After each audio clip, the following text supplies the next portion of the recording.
The chains were ice cold, so cold that Lena lost feeling in her wrists before the elder even began to speak. The smell of wet stone, damp fur, and a measure of contemptuous alpha superiority filled the crypt of Nightcliff. Hundreds of eyes burned into her exposed spine, trembling beneath the thin linen shift. Lena, Omega of the deceased Beta Rudel of the Eastern Forests. You stand before the Council of Nightcliff. Lord Hadrian's voice boomed from his stone throne. Beside him, wrapped in an aura of self-satisfied grief, stood Tristan, her ex-mate. The man whose bite still left a pale scar on her shoulder, a painful echo of a bond he himself had severed. His scent, once of sun and pine, was now sharp, poisoned by ambition. You are accused of desecrating the spirit of the Night Wolf, Hadrian continued, his fingers tracing the armrest of his throne, over engraved images of fighting wolves.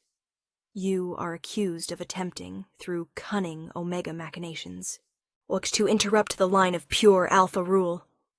Tristan, your former mate, has testified to your guilt. A murmur went through the assembled Betas and subordinate Alphas. Lena wanted to lift her head, wanted to scream that it was a lie, that Tristan wanted to be rid of her because he was entering an alliance with a more powerful Alpha's daughter from the south. But the command sent of an overwhelmingly dominant Alpha present pressed her down. It was an invisible weight on her chest, in crushing her lungs. She dared to lift her eyes and met the gaze of Darius. He stood at the right side of the throne, the designated successor to Lord Hadrian, his hair as dark as midnight over the cliffs, his shoulders broad enough to bear the weight of an empire. His gaze was carved from stone, unshakable, empty. He looked at her, saw her naked vulnerability, her pleading eyes, and he looked away. His loyalty belonged to order, to the throne, to his future title, not to an accused Omega. What do you say to these accusations? Hadrian asked. The words stuck in Lena's throat, choked by the biological submission that every Alpha in this room radiated toward her. She could only shake her head. A tiny, desperate movement. Silence will be taken as an admission of guilt, declared the sharp voice of Lady Isolde, the scheming mother-in-law. She stepped from the shadows behind the throne, her narrow face a mask of false concern. The ritual of rejection must be performed to cleanse the pack. So this was it. Not just exile, the ritual of rejection. They would formally sever the pack bonds that were hers by birth. They would biologically isolate her, making her more vulnerable than ever before.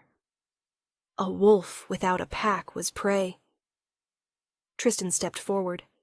In his hands he held a rough black cord. For the pack, he said with feigned solemnity, his eyes glittering with a victory only she could see. He tied the cord roughly around her left upper arm, over the place where his bite once sat. Then he pulled it tight. The pain was sharp, symbolic, a cut that went deeper than skin. As he stepped back, Darius took half a step forward. Lena's heart made a hopeful leap, a blind, foolish instinct. Perhaps. His voice was a cold, clear edict that cut through the hall. The judgment is made. Lena of the Eastern Forests, former Omega of the Nightcliff Pack, is rejected. Your right to pack protection, to resources, to companionship is gone. You will be taken to the Western Caves, where you will contemplate your sins until the appearance of the next full moon.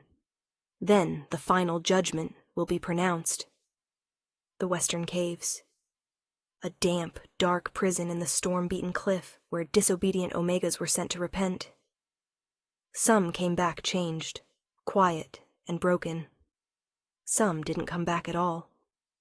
The guards, two stocky Betas with indifferent faces, grabbed her by her chain-laden arms. As they dragged her from the hall, over the cold stone floor, she looked at Darius, one last time. He stared straight ahead at the coat of arms above the throne. His profile was hard as granite. He had chosen the stability of his future realm over truth, over her. In that second, something broke in Lena. Not tears, something deeper. Something that turned inside her, cold and dark and old. Something that no longer felt humiliation, only a glowing, mute nothingness. The days in the western caves merged into a single, endless torment of cold, darkness, and isolation. The only light came from a small barred opening high above, through which the icy sea wind whistled. Her meals, watery soup and hard bread, were pushed wordlessly through a flap. The cold crept into her bones, making her tremble ceaselessly. Her biological clock, her omega cycle, was a confused, anxious throbbing in her abdomen, suppressed by stress and deprivation. And she slept in short, nightmare-plagued bursts. Again and again she saw Tristan's triumphant grin, Darius's turned-away profile, Lady Isolda's cold eyes. The silence was the worst, such complete silence that she began to hear voices. Whispering, growling, a voice that wasn't her own. Too weak, too quiet. They take everything from you. She pressed her hands against her ears. Madness. It was only madness, brought on by loneliness. One night, when a particularly violent storm thundered against the cliffs, a sound woke her. Not the wind, a scratching. Then a soft, sad whimper directly outside her cell door. Cautiously, she crawled over. Through the lower gap in the door, she smelled blood. Faint but distinct, and beneath the blood, the fading sweet scent of an old omega.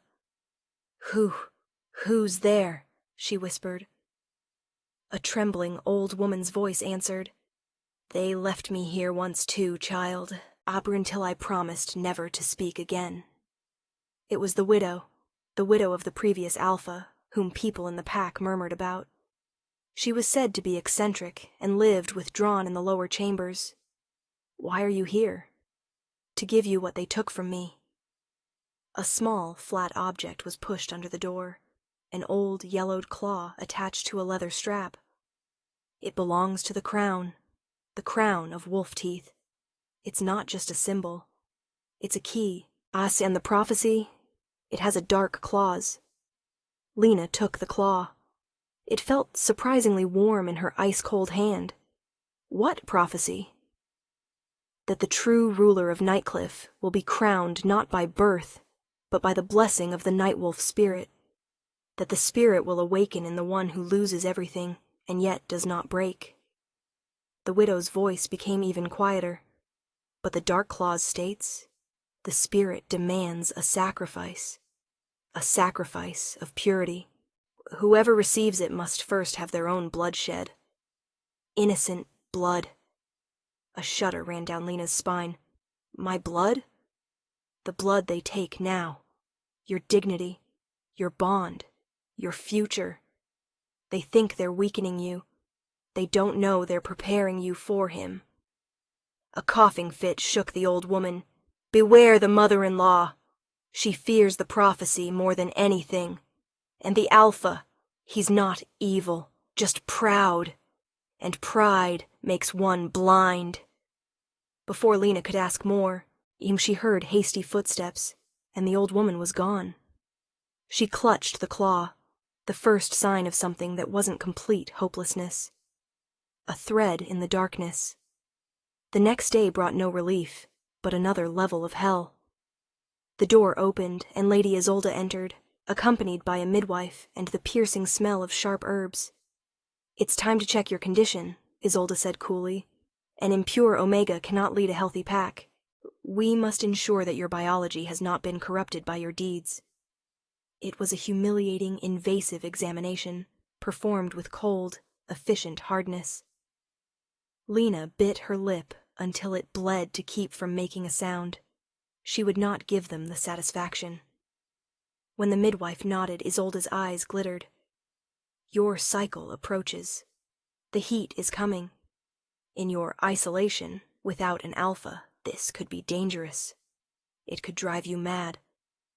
A devious smile played around her lips. Another proof of your unworthiness. After they left, Lena cowered, trembling in a corner. The fear was now physical, tangible. An approaching heat in this cell, alone, cut off from her pack. It was a torture that could hardly be surpassed in cruelty. The voice in her head grew louder. They want to break you. They want you to whimper for mercy. Show them. Show them your teeth. The full moon came. She was led back to the crypt, still in chains, but now also fitted with a soft leather muzzle, for her own safety, and that of the pack. The hall was even fuller than last time. The air was thick with anticipation and bloodthirsty curiosity. Lord Hadrian sat enthroned above. Beside him stood Darius, now dressed in darker, more regal robes. Tristan grinned from his place among the noble alphas. Isolde sat with the posture of a queen. "Lena," Hadrian began, "the time of contemplation is over. Show remorse." "Would you acknowledge your sins?" Lena lifted her head. The muzzle hindered her speech, but her eyes could speak. She looked at Darius, and this time she held his gaze. She projected all her pain, all her innocence, all her silent accusation into that one look. She saw his jaw tense. She saw a tiny twitch around his eyes, a first barely visible crack in his stone facade. "Your silence speaks volumes," Isolde said quickly. "What, the prophecy of the pure ruler must not be tainted by a corrupted Omega. I petition for final exile beyond the Black Rocks, where no pack rules." A murmur of horror went through the crowd. Exile beyond the Black Rocks was a death sentence, slow and lonely. Darius didn't flinch. He said nothing. Exactly, Lena thought, and the cold something in her grew, filling the emptiness that hope had left behind. He watches as always. Hadrian nodded slowly. "It is a harsh judgment, but the pack must be protected. So shall it. Father." One quiet voice cut through the hall. All heads whipped around to Darius. He had spoken. His face was pale, but his eyes were now awake, fixed on Lena, on the defiant, broken brilliance in her eyes that hadn't been extinguished by anything they'd done to her. "There is a matter that must be clarified," Darius said. His voice grew firmer. "A witness has come forward. A witness who testifies that, on the evening before the alleged desecration of the sanctuary, Tristan was seen with a foreign alpha's scent trail in the eastern forests." Tumult broke out. Tristan jumped up. "Lies!" "The witness is the widow of your own father, Hadrian," Darius continued, and now his voice sounded like steel. "She has no reason to lie, and she has proof." He turned to Lena. "She says she gave you something. A claw." Isolde's breath audibly caught. In her eyes narrowed to slits. Lena, whose hands were bound behind her back, couldn't point to it. But Darius knew. He saw it in her eyes. He stepped down from the throne platform, slowly. Every eye in the room followed him. The authority radiating from him was no longer cold, but focused, dangerous. He walked directly to Lena, ignoring the guards. Then he bent forward, not to her, but to the bonds at her wrists. With a sharp jerk of a hidden dagger, he cut through the ropes. The crowd froze. A future Alpha freeing a condemned Omega before the judgment was pronounced. It was unprecedented. "Show them," he said quietly, meant only for her. In his eyes was no longer emptiness, but a stormy, pain-filled struggle. With trembling, numb fingers, Lena reached under her tattered clothes and pulled out the claw on its leather strap. She held it high.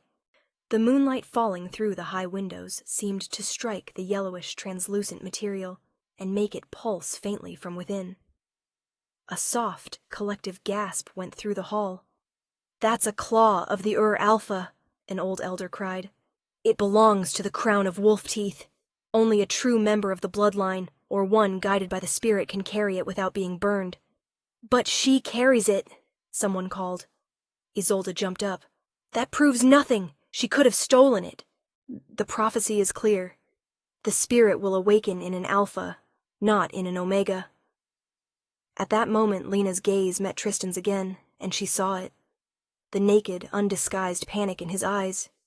She saw his betrayal, his complete plot to get rid of her while securing his own political rise. All the pain, the cold, the humiliation. It seethed in her, mixing with the cold, dark presence that had grown within her. The voice was no longer a whisper. It was thunder in her blood. "He lies." Her voice came not as a scream. It came as a deep, vibration-rich growl that seemed to vibrate through the stone floor. A voice that wasn't quite her own. The eyes of everyone in the room widened in horror. No saliva came from Melina's mouth corners, but her eyes didn't reflect the moonlight. They seemed to be deep, starless abysses. The spirit of the night wolf. It wasn't just a legend. It was in her. It had awakened. Chaos broke loose.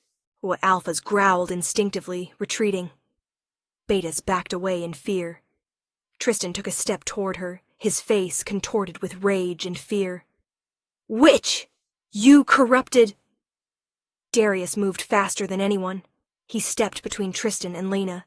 His own growl was a physical blow that made Tristan stumble. "You don't touch her!" It wasn't a prince's command. It was an Alpha's declaration protecting his true Omega. Too late, far too late, but finally there. The truth unfolded afterward like a bloody sunrise. Under the overwhelming evidence of the claw, under the supernatural spectacle of Lena's voice, and under Darius's now unwavering interrogation, the widow was brought forward. More evidence was retrieved from Tristan's quarters. The edifice of lies crumbled. Tristan finally confessed to staging the desecration under the guidance of Isolde, who wanted to prevent at any cost the prophecy, which named an Omega as a possible bearer of the spirit, from ever becoming reality. She had known the dark claws, and believed Lena's public suffering and exile would qualify her as an innocent sacrifice, thus appeasing or binding the spirit forever. She hadn't understood that the sacrifice wasn't death, but transformation. Sometimes I wonder how much betrayal a heart can endure before it can no longer heal, but only harden into something new, is stronger. Is that still forgiveness? Or just survival in another form? Justice was pronounced in the same throne hall that had witnessed her deepest humiliation. But this time, Lena didn't sit on the cold floor. She stood, still in tattered clothes, but with her head held high, beside Darius. Lord Hadrian, aged overnight, proclaimed the judgment. Tristan was stripped of his titles and rights and banished to the northern mines. A hard life, but not a death sentence. Isolde was sent to eternal seclusion in the eastern towers, cut off from the world and its intrigues. Then Hadrian turned to Darius. "My son, you saw the truth, but only after innocent blood was shed. Your pride clouded your judgment. The throne demands more than strength. It demands wisdom that sees faster than the eyes. Are you ready to lead?" Darius didn't look at the throne. He looked at Lena. Then, before the entire pack, he knelt, not before his father, but before her, his proud shoulders bent. "I have no right to ask for anything," he said, his voice rough. "I failed when it mattered. I abandoned you. The throne. It doesn't belong to me. Not like this." He lifted his gaze. The prophecy spoke of the blessing of the spirit. It awakened in her. She lost everything and didn't break. She sacrificed the innocent blood, her own innocence, her dignity. If there's a ruler for Nightcliff that the spirit chooses, it's her. The hall was deathly silent. Then the old elder who had spoken before raised his trembling voice. "The law. It allows, when the spirit speaks, and Lena felt it. The cold, dark presence in her calmed, becoming not gentle, but purposeful. She stepped forward, placed her hand, the hand that still bore the marks of the chains, on Darius's head. It wasn't a tender gesture. It was an acceptance, an acknowledgement of his humiliation. His shoulder twitched under her touch. "A pack needs more than one ruler," she said, and her voice was now her own, but underlined with an icy, irrefutable authority. "It needs balance. The spirit awakens, but it doesn't want a lonely throne." It wasn't complete forgiveness. It couldn't be yet. Too much had happened, but it was the beginning of a new order. Darius would ascend the throne, but not as absolute ruler.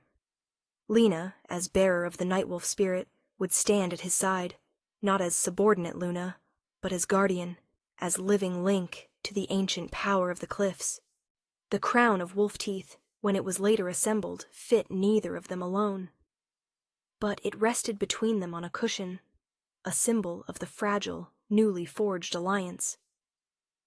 As they left the hall, the eyes of the crowd, now a mixture of awe and fear, weighing on them, Lena paused for a moment on the threshold.